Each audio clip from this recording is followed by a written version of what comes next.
Bonjour les nobles, c'est la reine d'Injona, Madame Samira. Aujourd'hui, je vais parler de Sekou avec sa femme. Sekou s'est marié, un an plus tard, la femme n'arrivait pas à faire un enfant. C'est comme ça, elle vient me voir et dit que non, depuis que je me suis mariée, jusqu'à présent, on n'a pas d'enfant avec ma femme, mais ma femme souffre du diable. J'ai dit le diable, ça c'est quelle maladie? Donc moi-même j'étais étonnée, je ne savais pas de quoi il s'agissait. Donc je me suis mis à consulter et regarder de quoi il s'agissait. Mais la femme, c'était son Bumbayano qui lui dérangeait, son ange gardien. C'est là où j'ai dit à Sekou, j'ai dit, mais ta femme, c'est son ange gardien, c'est pas le diable. Il me dit, non, chez eux, ils appellent ça diable. J'ai dit, chez nous, on appelle Mbumbayano, c'est pas le diable. Donc, diable, ça fait un peu peur. Donc, il me dit, chez eux, c'est comme ça, ils appellent le diable. J'ai dit, ok, c'est pas le diable chez moi, c'est comme ça. Elle, il fallait lui arranger son ange gardien. Elle n'avait pas besoin de l'initiation. Elle, il fallait seulement lui donner le bain et faire des offrandes. C'est après ça, elle s'est attrapée la grossesse. Aujourd'hui, la femme de Sekou a maintenant 5 enfants. Ça veut dire qu'elle n'a fait que des garçons. Donc ça, c'était son Bumbayano qui dérangeait. Et après, arranger, être en harmonie avec ça, il n'y avait plus de problème. Jusqu'aujourd'hui, pas de problème. Ça veut dire que ça, ce sont des symptômes de Mbumbayano quand ça dérange. Ça peut t'empêcher de faire les enfants. Ça peut t'empêcher de se marier. Ça peut t'empêcher de... Même le travail, hein, ça peut te donner aussi les maladies. Tu peux avoir les étouffements, les palpitations. Ça peut te rendre aussi paralysé. Tu ne peux pas marcher. Donc, ça te cause beaucoup de problèmes. Donc, ça veut dire que ce sont des symptômes. Quand ça arrive à la personne, il vient en consultation, va savoir de quoi il s'agit. Mais ce n'est pas tout le monde qu'on initie. L'initiation, c'est ton ange gardien qui demande. Ce n'est pas une obligation pour dire forcément il faut s'initier, non. Et dans l'initiation, chacun a sa manière de marcher.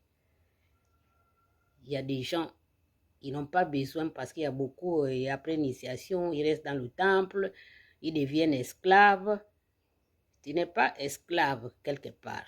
Une fois que tu as arrangé ton Bumbayano, tu es libre d'aller où tu veux. Il y en a ceux qui sont faits pour rester. Il y en a ceux qui sont faits pour partir ailleurs. Donc, si tu appartiens à une église, ça ne t'empêche pas de prier. Ton Bumbayano ne t'empêche pas de prier, quelle que soit ton obédience. Tu dois prier. Donc, ils aiment la prière. Donc, quand tu as ton Mbumbayano qui te dérange, ne dis pas que non, je ne dois pas aller chez l'Onganga parce que ce n'est pas l'Onganga qui t'a donné l'ange gardien. Toi-même, avant d'aller chez l'Onganga, ça veut dire que tu avais les problèmes. Alors, beaucoup, ils viennent avec les problèmes. Et puis, quand ça tourne mal, on veut accuser l'Onganga. Non. Si tu n'avais pas le problème, tu ne pouvais pas aller chez l'Onganga. Maintenant, il faut aller là où on peut t'arranger. Et même chez le marabout, il y a des marabouts qui maîtrisent ça. Là, ça veut dire que celui qui connaît, il va bien t'arranger. Mais celui qui ne connaît pas, il ne va pas. Parce que Sekou, lui-même, c'est quelqu'un qui soigne. Mais il ne pouvait pas soigner sa femme. Il est obligé d'amener sa femme chez moi. Même moi, je ne fais pas tout. Ma spécialité, c'est dans Mbumbayano. Donc, je ne peux pas faire ce que je ne connais pas. Voilà où se trouve le problème. Parce qu'il y a certaines personnes qui veulent faire tout, alors que tu ne connais pas, tu peux donner à ton collègue. S'il connaît, c'est comme ça. Pour aider les autres. Donc, chaque personne a son temple.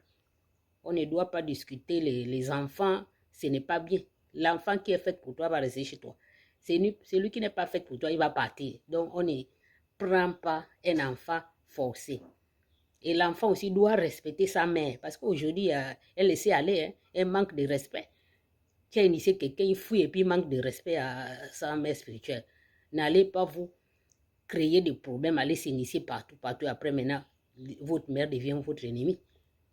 Donc, tu dois aimer ta mère comme tu aimes ta mère qui t'a mis au monde, le même respect, que ce soit ton père spirituel.